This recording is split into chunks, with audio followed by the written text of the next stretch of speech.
And 1 and 2 and 3 and 4 and 5. This is a stream that announces that we're gonna go to Epic Games. Just a joke. I put the t-shirt so you know that we're gonna still launch on Steam.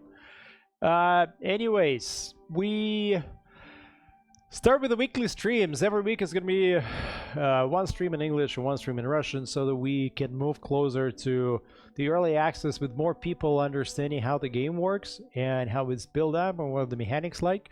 So when we launch limited early access, we can have a number of people already playing and enjoying and not getting lost, because we're not doing a tutorial for early access launch. That's some time for later. We're moving that part of work to the future.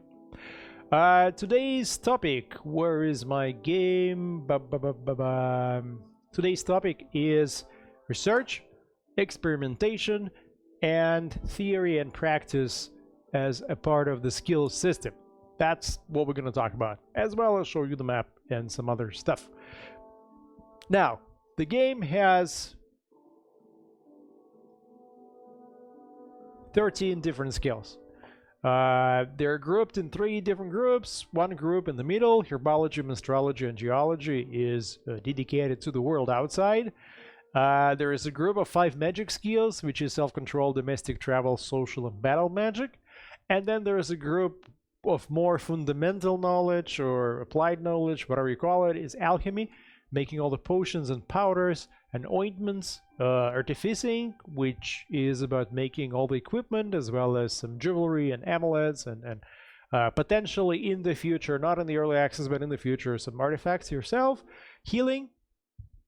Obviously, astrology is not in the game for early access. It's in the interface because it's coming later, but it's not in the game at this time.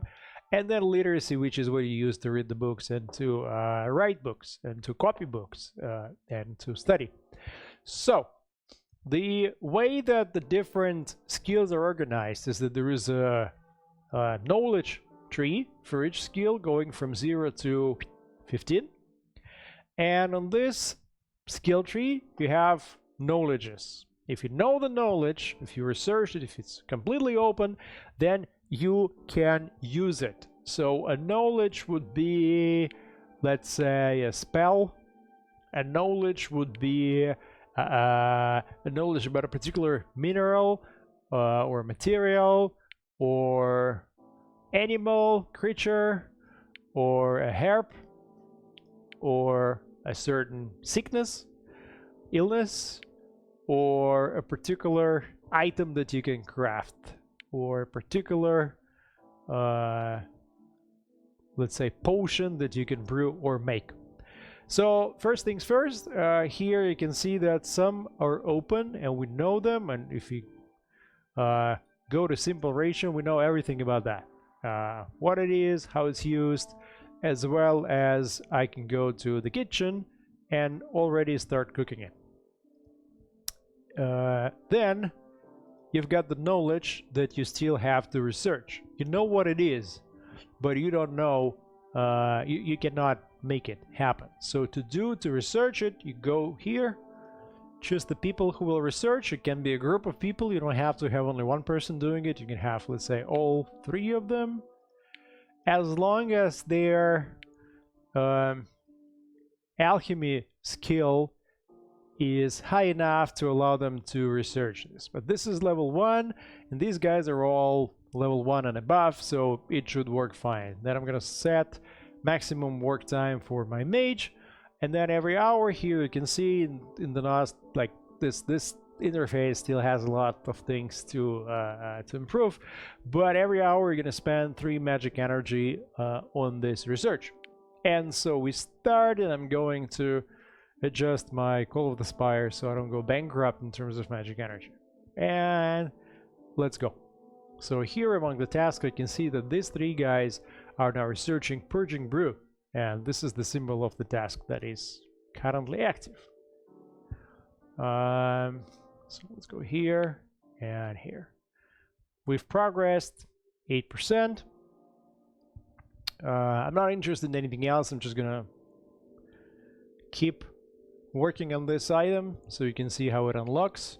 If you go to the log, then outside of resting and sleeping and eating. The guys are researching.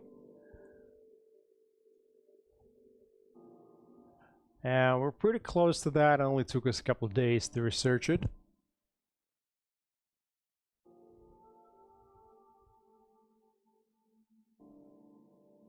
And yep, we're done. All right, so I leveled up, not leveled up really, but I got some experience. This disciple got more because his skills are lower, and the mage got just a little bit because she's 3 and 4, and that was a level 1 knowledge. Now, this purging brew is available, and if I want to go here, then I can already make it. And if I want to know what it is, then I just go to encyclopedia. Causes vomiting, promotes the removal of food poison, causes weakness. Now, that's one way of researching and moving forward. The other way is this. Here on the level 2, there's a lot of knowledges that we don't really know what they are. And maybe I don't want to do war medicine. Maybe I want to find out about something else. Let's say alchemy is responsible for cooking, and I can only cook right now here just the simple ration, and that's it. What about some fancy stuff? So let's go here to alchemy, and to discover all these things I will experiment. So I will set my highest ranking alchemist here. Again, I'll set the maximum number of hours. This don't mind this interface, it's pretty basic. And I'm gonna start this experimentation. So what experimentation does is it unlocks, here you can see already too, it unlocks new knowledges that I can then later research. So either you research a specific knowledge and then it becomes open and then you can use it, or you experiment in the area and then you identify that, okay, we can then research this, this, this, and this. Here, stinking ointment, dyes. I'm still looking for something more exciting. I need my food. All right, so you can see that restorative ration and healer's mixture. So here's the restorative ration. I will now go here and stop this task and go back to the lab, to my alchemy, and this restorative ration, now I can click on that and research specifically this thing. So this is how you move across different disciplines. In artificing, this would be items. In healing, this would be different sicknesses. For herbology, astrology, and geology, the important thing is that you can only research something that you have already encountered in the outside world. You cannot research a creature whom you did not have any contact with. So the way to move forward with herbology, astrology, and geology is to go into the world and to send someone like her to research, and let's see what she brings. Let me also show you the food and the resources. Nothing exciting. So let's see what she brings, and then you will get this connection that you go into the world, you encounter something that you haven't encountered before, you go back to the Spire, and then you research it. This is how you unlock this knowledge about the outside world. Now, while she's doing it, maybe I'll just speed things up. Oh, come on, it's day 7, day 8. Everyone in the Spire is hungry. They just cast their magic porridge. They're not going to be happy about this.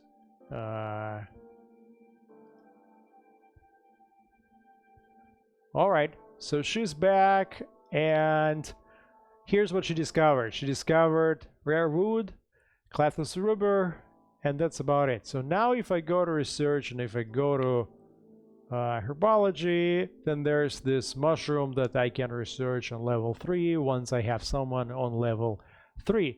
And if I go to excuse me, not the astrology, but probably here. Nope. Because she also did the railroad thing, but where's the railroad? Should be here. Oh, there it is. Okay, level 5. So and now I can finally research it and then I can make use of it. Now, the other important thing is that every skill has a theory and a practice. You cannot become a high-level mage, alchemist, or healer if you only study and read the books and do not practice your craft. So every skill has in orange theory and in blue practice. And let's see here, for example, well, I'll take her as an example. Let's take a look at herbology. Theory is about 2.2, 2.3 maybe, and practice is about 2.1. The memory of the character, and here she has exceptional memory. She's 16 out of 20. That's a very high memory. Memory defines how far you can move in theory before you have to stop. And to compare it to real life, let's say you're reading a book about sailing, and you've read about setting up the sail and getting ready to leave the harbor, but you have never ever been on the boat before. And so after, let's say, 200 pages, you have to put down the book and say, I have no idea what is going on, because there's so much theoretical knowledge in my mind, but I've never applied it, so I don't really know it. I have no foundation. And so what you have to do then is you have to actually go and take a boat and sail, and once you sail some more, you free up more space in your head to get more theoretical knowledge. So here in Astrology, she can still read some books. Let's say we go to a library and we go to here, so she can read that book, no problems. It will fit into her head. But in terms of practice, there's not much that I can do about the practice with her, because her practice is almost level with the theory now. And if I keep pushing her to practice Astrology, the progress will be very, very slow, because there's no advanced theoretical knowledge. It's basically go and do this, but you don't know how to do it. So, learn both things at the same time. That's not the most efficient way to do it. Now, you have to balance things out. In the library, the knowledge is all theoretical. In the school, in the auditorium, it's theoretical. In the lab, it's theoretical and practical at the same time. So if someone is doing experimentation, you move both things. As you practice your alchemy, as you prepare your potions and brews, you level up your practical experience. As you produce certain items in artificing, in the workshop, you advance your practice. If you cook food, you also advance practice. If you heal someone, you advance your practice. And here we have no doctors, and the mage is sick. And then that's about it. So, Jesus, 42 days left. I'm not going to win this campaign for sure. So the way it works, just to summarize, is that you have to explore the world to uncover knowledge items which you can then research. In other skills, you can just experiment and then research whatever is available for your skill level. Each skill has a theory and a practice component, and you'll have to balance things out, because your theory cannot exceed practice more than what your memory allows. So certain characters like this guy will have pretty low memory, like 9, and let's see, 8. So the connection between his theory and practice is very small. He cannot really advance too much in the absence of practice. And then there are people like her with exceptional memory of 16, and she can really move far away before she has to stop and go and practice things. So that will define the way that you use different characters in different ways. And that's pretty much it for today. That's what I wanted to show to you. The skill system is at the core of the whole mechanics. The skill system, the way it works, defines how you will progress on different skills, depending on who you get as the disciples, as the starting disciples, and as the disciples who come to you.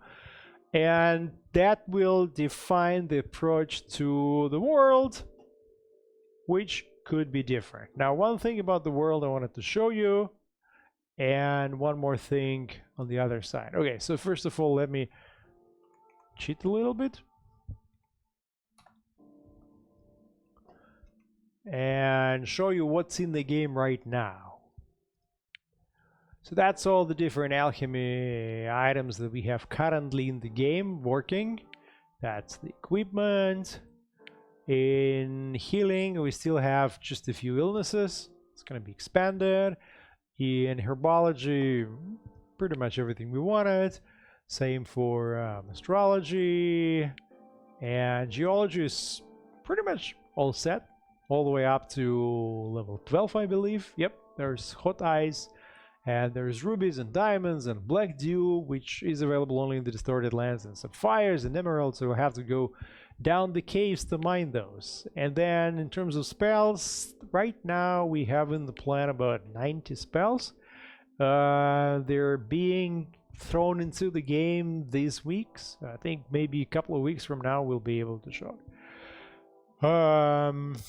And then the world. So basically, every time you start the game, we will try to make sure that you're in more or less the same situation. Right now, I'm on the seaside, which is funny enough for me, but I don't particularly like this. If that's someone's first experience, it may not be the best. There's dangerous swamps on the right side. There's more swamps in the north. And then the forest is kind of split, so to get to the main ancient forest I'll have to cross over. I am not convinced that this is the sort of map that I would love to start with. That's something we're going to work on in the next couple of weeks too, is getting more or less uniform starting conditions on different maps, different worlds, but the conditions should be more or less the same to give you the same experience. Yes, there is distorted lands in the east. Yes, in the distorted lands you do have all the black pools and battlefields and rusted forest and all the other secrets.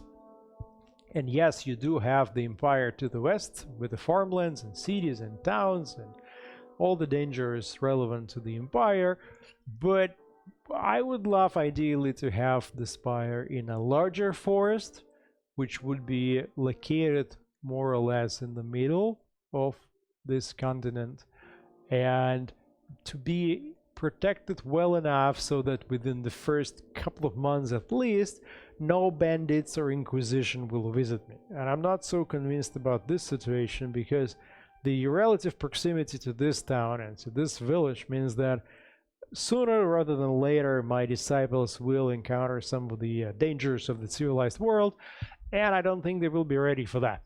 So that's something that we'll work on in the next few weeks.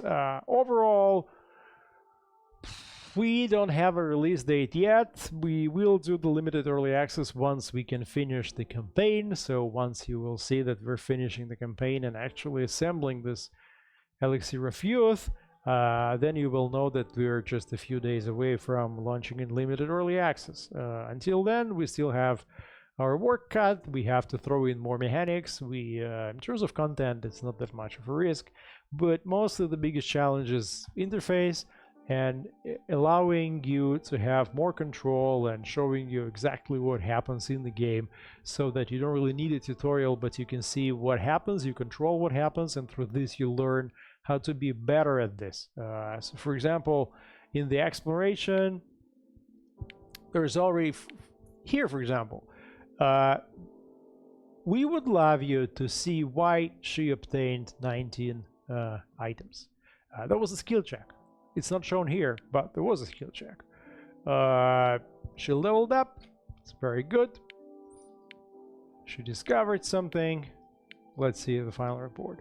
So basically we want to know through suggestions to guide players to better results, and through showing the actual game mechanics to guide players to understanding why this outcome and not something else. And once we do it, then we're good to go, and then we can go on.